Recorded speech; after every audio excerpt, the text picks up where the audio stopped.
Hello, everybody, and welcome back to the Exodus. This is episode 8, and we're back. So, still not doing the Bible stuff. I don't think we're going to be able to do any this the rest of this semester.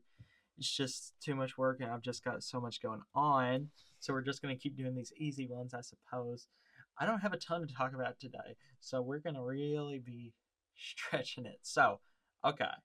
First, I want to talk about Invincible. I want to talk about Invincible this week. All right. So, Invincible season 4 came out. So, the first 3 episodes came out about 2 weeks ago. And then episode 4 came out last Wednesday. And today, a new episode has dropped. So, I have not yet watched it. So, I'm just going to talk about the first 4 episodes. All right. So, first, I want to say everyone on the internet is saying that this is the best season so far. And if they keep it up, then this will definitively be the best Invincible season.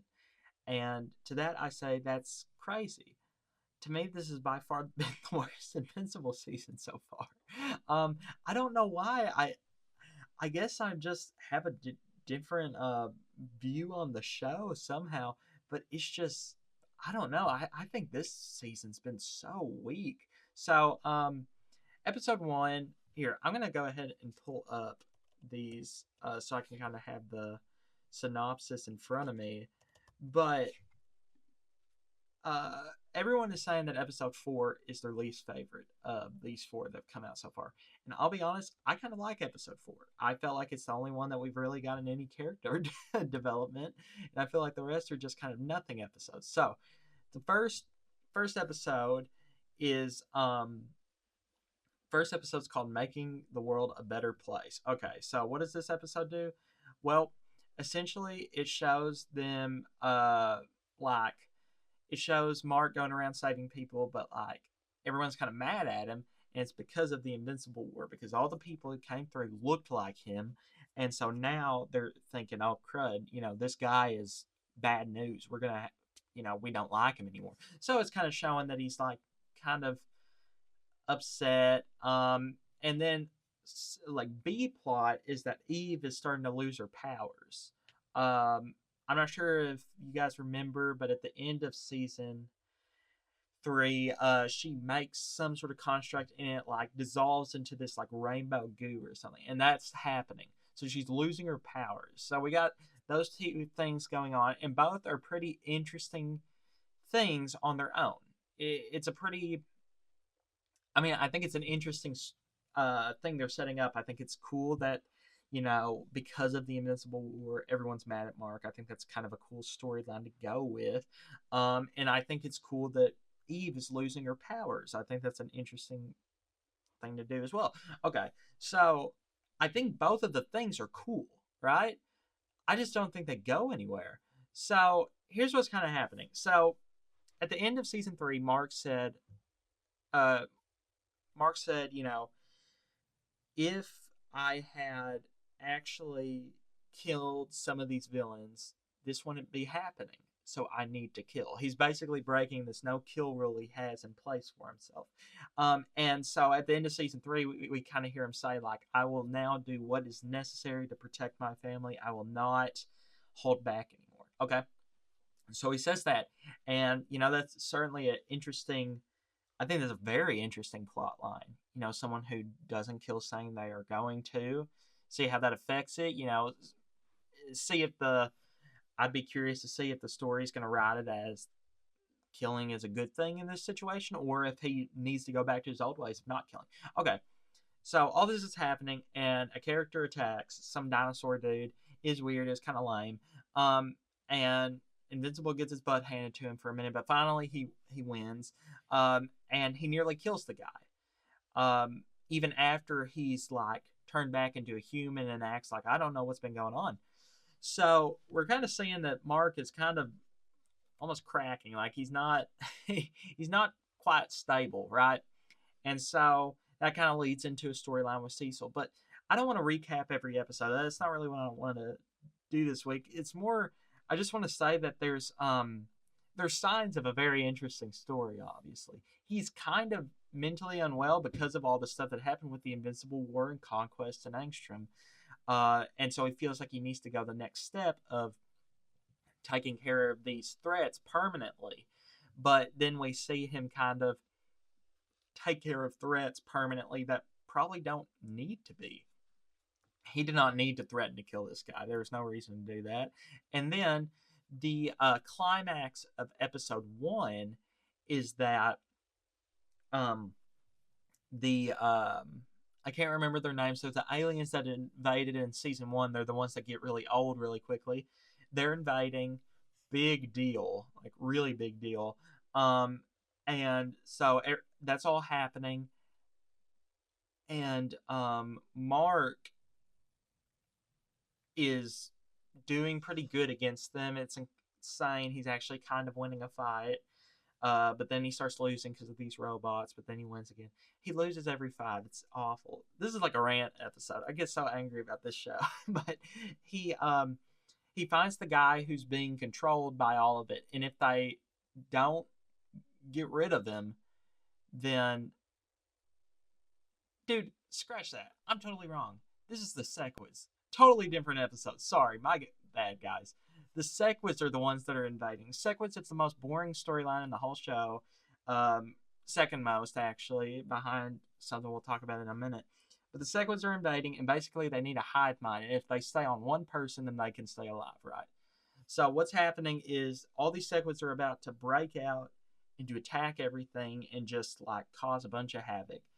And right now, at the end of episode 1, Mark has one of them.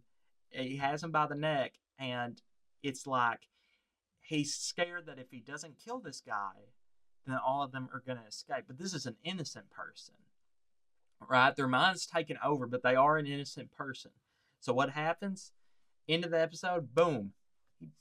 He kills him. He kills him pretty brutally, actually. And that's very interesting, right? Because it's the first time we've seen him. He's killed an innocent person. And how does that affect him? Well, episode 2 is a story about Alan and Nolan. So we don't get anything about that. Alan and Nolan thing's kind of interesting, but not really. Then episode 3, we don't really hear anything about it. I mean, there's no real like follow up. We don't get to learn much, and that's when the aliens from season 1 come back who turn old, and Monster Girl and Robot get stuck in there. It's just like we got all this stuff going on, and there's like no follow through. And I know it's only halfway through the season, but think about it. It's halfway through the season, and we're not getting any sort of resolve for any of this stuff. So maybe these last 4 episodes are literally going to be the best thing that Invincible's ever made. But I don't know. It just feels like we're just kind of introducing stuff really quickly and then not really addressing it. Episode 4, I felt like is the only one that's really addressed Mark killing that guy. It's the only one, and everyone hates that episode. So I don't know. I guess Invincible is a mixed bag because it has some amazing stuff, but then sometimes it really stinks. So that was a big rant. I'm gonna go off of Invincible now. But second, let me talk about something good. Project Hail Mary. Holy moly, guys! All right, so I went to the IMAX to see this. I think it's the first time I've ever been to the IMAX to watch to watch a movie, and so I went to Memphis. And dude, holy crap, this movie is perfect. I have no complaints about it. And so like if there's nothing bad you can say about a movie, it's perfect, right? It's a 10 out of 10. And that's kind of what I'm struggling with because this movie I've been thinking about it for about a week and a half now. I can't think of a single thing in it that's wrong. So it has to be a 10 out of 10. But there's a couple movies that I can think of that I think are like 9 out of 10s that I probably like more than this movie. Despite this movie being perfect. Like, I probably like Spider-Man 2, Scott Pilgrim vs. the World, and Hacksaw Ridge. I probably like all 3 of those more than Project Hail Mary. But Project Hail Mary, my goodness, it's kind of like it's a masterclass, dude. It's really good.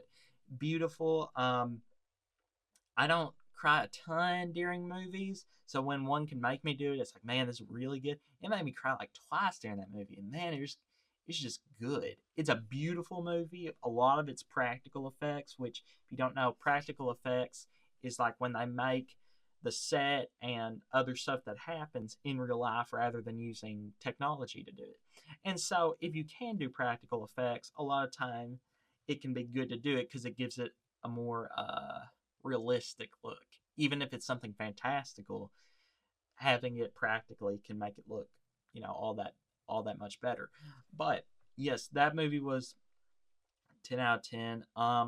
Recommend anyone to go see it, really. I'm probably going to go see it again before it's out of theaters for sure. Because when I like a movie, I like to go a couple times just to kind of, I don't know, experience it again. It's a movie that I would certainly say definitely worth experiencing in the theater, right? But yes. So now this is kind of uh, this is a filler episode, guys. I gotta be honest. It's like Invincible. It's a filler episode. I just don't have much to talk about, but I'm gonna try to talk about stuff for, oh my gosh, 19 more minutes. Okay, so Letterboxd. I'm sure you guys have heard of Letterboxd. I'm sure you're a big fan. The one person listening to this, I'm sure you're a big fan of Letterboxd. But anyways, Letterboxd is where you can like rank films. It's kind of like IMDb. It's a little more pretentious, but which I guess I'm pretentious for being honest, so I can't talk. But yeah, but you can share your list and befriend people so you can see like, oh, my friend Joe, he likes this movie this much, and it's out of 5. So, and 5 stars is a 10 out of 10. 4.5 is 9. So you just kind of double it.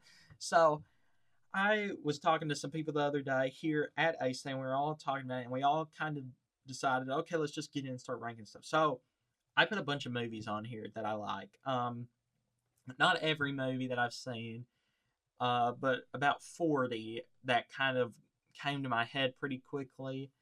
And so now, from now on, I'll try to put movies I watch as I watch them on here, because it's hard. Because some of these, like Saw, the horror movie Saw, I really like Saw, but it's been like a year or two since I've seen it, so I can't really speak much on it. Silence of the Lambs, I love that movie, but that's been like 3 years. So, but I just kind of wanted to go over a couple of these. Maybe some that might be unpopular, some that might be popular. But on IMDb, you can do this thing where you do your top 4. So, like, anyone who clicks on your profile will see, okay, Blake's favorite movies is 1, 2, 3, and 4.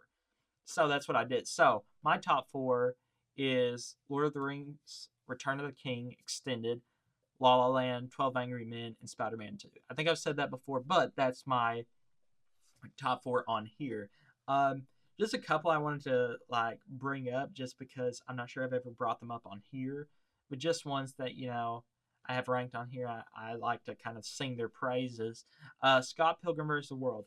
I love this movie. It's so stylized. I love the way it looks. Right.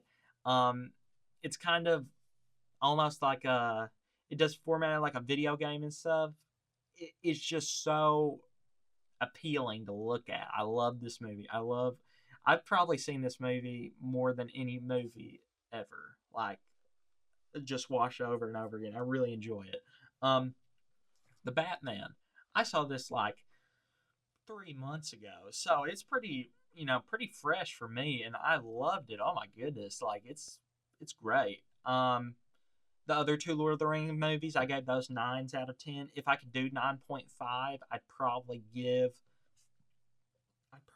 the first Lord of the Rings a 9.5 and the other one a 9. Best trilogy ever. Back to the Future, I gave a 9 or a 4.5. I love Back to the Future. It is such a good movie. I need to watch the other 2. I saw the second one when I was younger, but I don't really remember much. And the third one is like cowboy stuff, and I love cowboy stuff, so I need to watch this movie. Let's see. Joker, I like Joker. Django Unchained. Holy moly, dude. This is a good movie. And I know I say a lot of movies are good, but I never watch a movie that I think is going to be bad. So on here, like a lot of movies I have are ranked pretty highly, but I've never once that I can remember ever turned on a movie thinking, oh man, I'm going to hate this, right? So I try to only watch stuff that I think I'll enjoy. But yeah, A Face in the Crowd. That movie I think is really interesting. When I was like man, like maybe like 13 or 14. Some guy on YouTube made this video talking about this movie, and it just kind of stayed in the back of my head until just a year ago, and I was like, oh, I want to, I remember hearing about this. It was really good. It's Andy Griffith, and some of you may know the Andy Griffith Show, real wholesome, like 1960s shows. But 5 years before he was in that, he was in this movie called A Face in the Crowd, and he's like a bad dude in this movie. And I think it's really well done. It's really nice. Warfare, I put Warfare. Warfare was good. That was a theatrical experience. Um, it's not very enjoyable. It's good. That's all I can say. Donnie Darko, good movie. And then I guess I'll say this. Okay, so I have this rated a 1 star. This is not a 1 star movie. I want to say that this is actually not this bad of a movie, but Taxi Driver. Okay, realistically, Taxi Driver is probably like 4 stars, right? And I don't really have an issue with someone saying this is like a perfect movie, right? I think it excels in what it's trying to do. So, for the first half of Taxi Driver, I thought, I like this movie. This is interesting, right? It's like he's disturbed. It reminded me of Joker because I saw Joker first. But Taxi Driver, I was like, this feels even more grand. I really like this. And I thought, I don't know what's going to happen, but I'm just intrigued. It really caught my attention pretty early on into Taxi Driver. And then the second half happens. And if you don't know, in the second half, I don't want to get too graphic, but Taxi Driver is kind of supposed to be this almost like gritty, grounded type movie, and so it starts dealing with like child exploitation type of thing, like especially on the streets of where this guy is. And so for the second half of the movie, Jodie Foster plays her, which is the lady in Silence of the Lambs, which is a great movie. She plays this like underage adult worker and it's just so gross. It's like, I guess that's the point, but it's so gross it's not even enjoyable. And after I watched it, I was like, I don't even feel like right. Like I felt really grossed out after watching it. I'm not sure that's the point of the movie. It might be. It probably is, which in that respect, if a movie can make you feel that visceral of a reaction, then it's a pretty good movie, actually. But for me, that was one, it was like, I'll never watch that again because it made me feel so bad. And so, yeah, so it's not that bad of a movie, but man, it kind of really bothered me. I guess the last one I could say is, let's see, Forrest Gump. Forrest Gump is great. I gave that 3.5, so like a 7 out of 10. That's a great movie. Yeah. Okay. So 12 minutes, guys. We're in the home stretch. Holy moly. Okay. Let's see. Okay. So during spring break, played a bunch of games and stuff. Obviously, didn't do jack squat. It was amazing. Read a bunch. But I started a new show called JJK, Jujutsu Kaisen. It's an anime. I like it. It's animated really well. I think it's pretty funny, actually. I enjoy it. I like anime, but I haven't seen a ton. And I always thought it was weird that some people just kind of count out anime because it's like a whole genre. And, I want to give every genre kind of a chance, to impress me. I think anime has some good stories in them. Next one I'm going to watch is Neon Genesis, I think it's called, and I've heard that one's like really good. So I'm excited for that one. But yeah, so we're gonna have to make this last segment last for 11 minutes. So let's see if we can do it, guys. I believe in us. I hope you believe in me. So we're gonna talk about Destiny 1 and 2. I can't believe I forgot to bring this up when we were talking about video games, but Destiny 1 and 2. Okay. So imagine this. I'm taking you guys back to memory lane or whatever. Okay, little Blake, that's me by the way. Little Blake gets his Xbox One. He's playing Star Wars Battlefront. He's so hyped about it because, oh my goodness, Darth Vader. I can be Darth Vader. This is great. I can be Boba Fett. Oh my gosh. Okay, so I'm playing that, but that's basically the only game I'm playing on Xbox. And I go to school.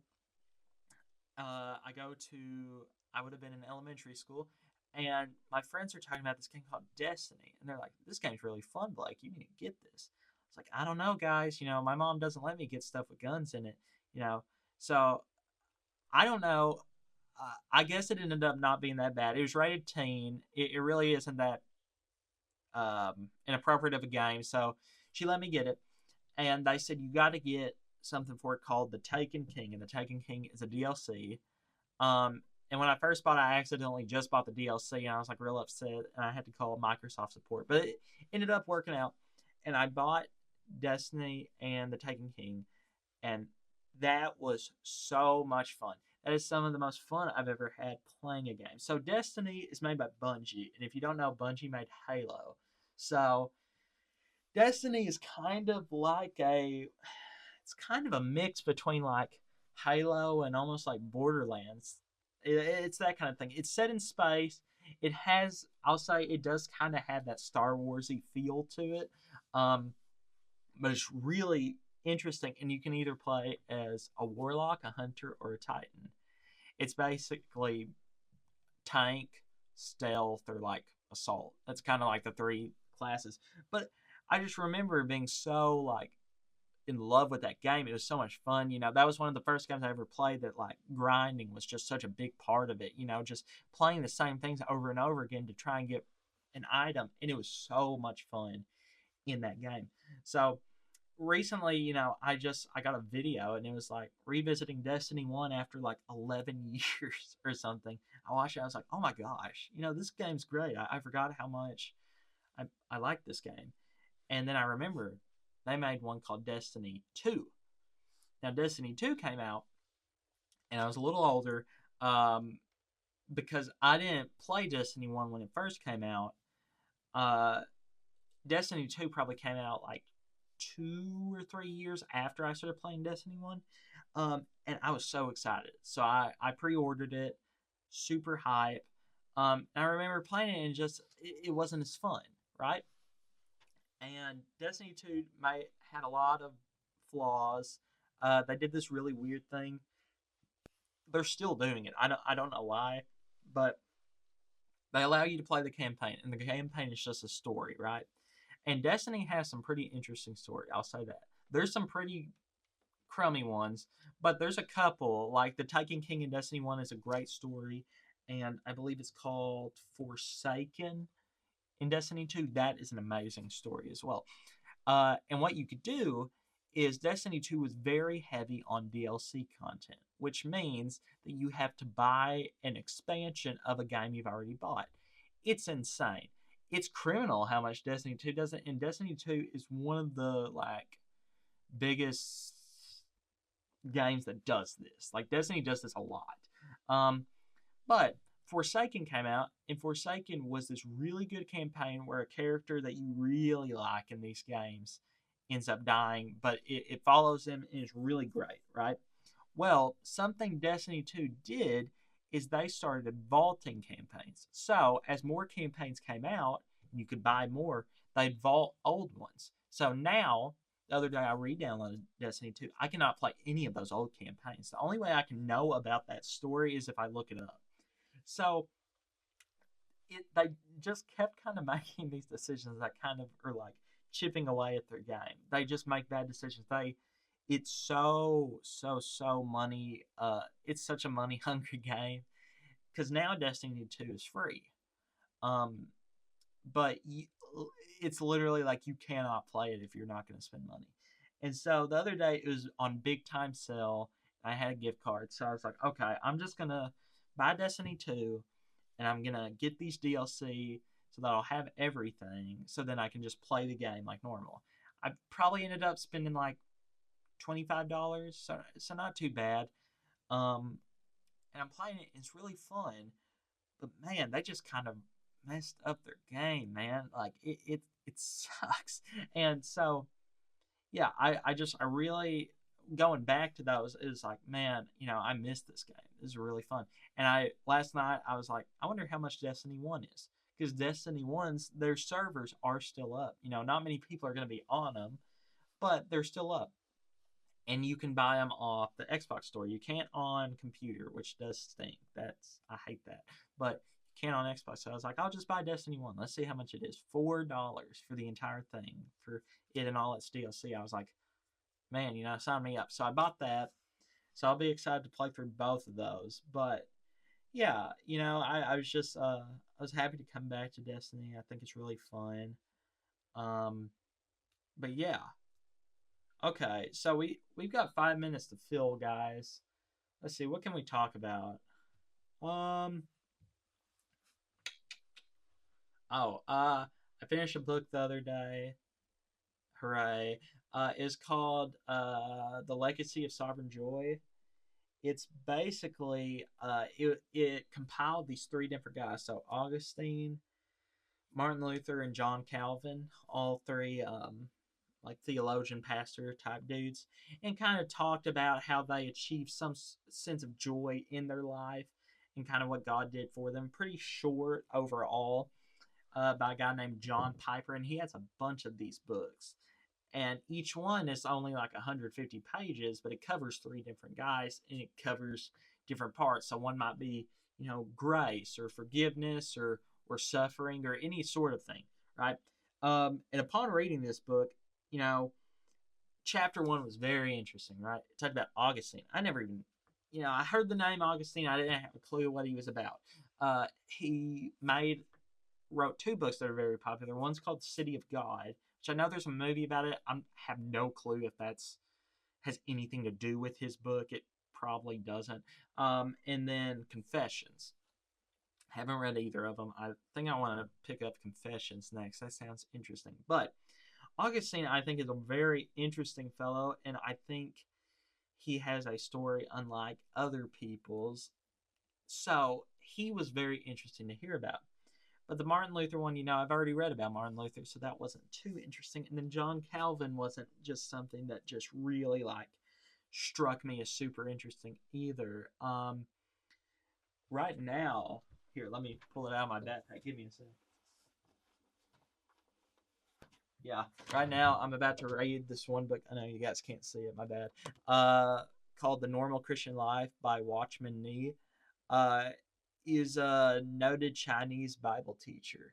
So it's, translated obviously, but someone gave that to me, guy I really look up to, and he told me, I'm kind of interested about reading this. He said that I'm either going to really, really, really like this book or really hate it. He said it is the most different book he's ever read before. And kind of looking through it right now, it kind of looks like it's a lot on Romans. So I have no clue really what this is, but I'm excited to read it. Yeah. Okay. 2 minutes. 2 minutes. We got this, guys. Okay. Um. Okay. Do y'all like? I like Minecraft. I bet you guys do too. I've been playing Minecraft. It's pretty fun. Um. I started a new world last night, but my frames are really low, so I'm gonna have to figure that out. I might have to put some more RAM towards it. I don't understand any of that stuff, but I sure can try. Uh, okay, let's do the Wordle of today. That'll give us enough time. Games. I'm talking about media. Wordle's a game. Okay, I always start out with a do because you never know. ADIEU. You never know when it's gonna be the time that it happens. Okay, there's an I in this word, but I don't know where it is. It's not in the middle. Okay. Man, I'm bad at this game. Let's try. Okay, we're gonna try a totally different word. So, thorn. We're gonna try thorn. Okay, not. There's no letters from thorn. Okay, we're doing bad, guys. Um, split. Split. Okay, there's only an I. We don't know where any of this stuff is, guys. Come on, lock in, y'all. Um, let's see. What are we thinking, guys? What are we thinking, chat? Man, I have no clue, honestly. Okay, we're gonna have to try a totally different word. So let's do something with like a G and a C and a K.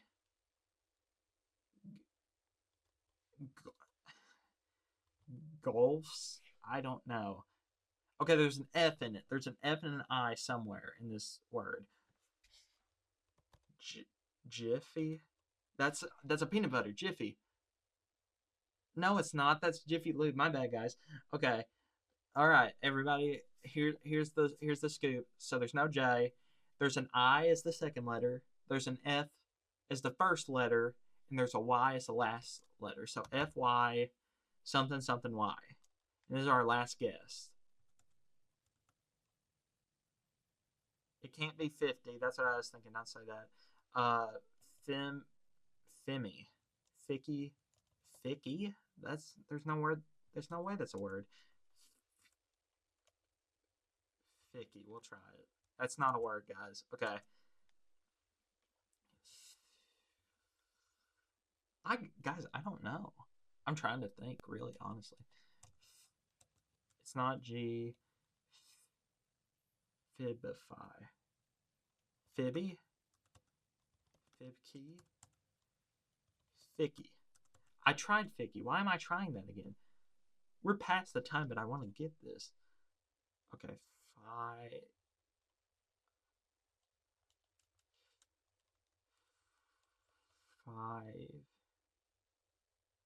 Fivvy. Fivvy. Dude, oh my gosh. I don't know. We're just gonna guess something. Shard. It's not shard, but okay. What was the word? Fizzy? Dude. Alright. Thanks for joining. I'll see you guys next week. Bye.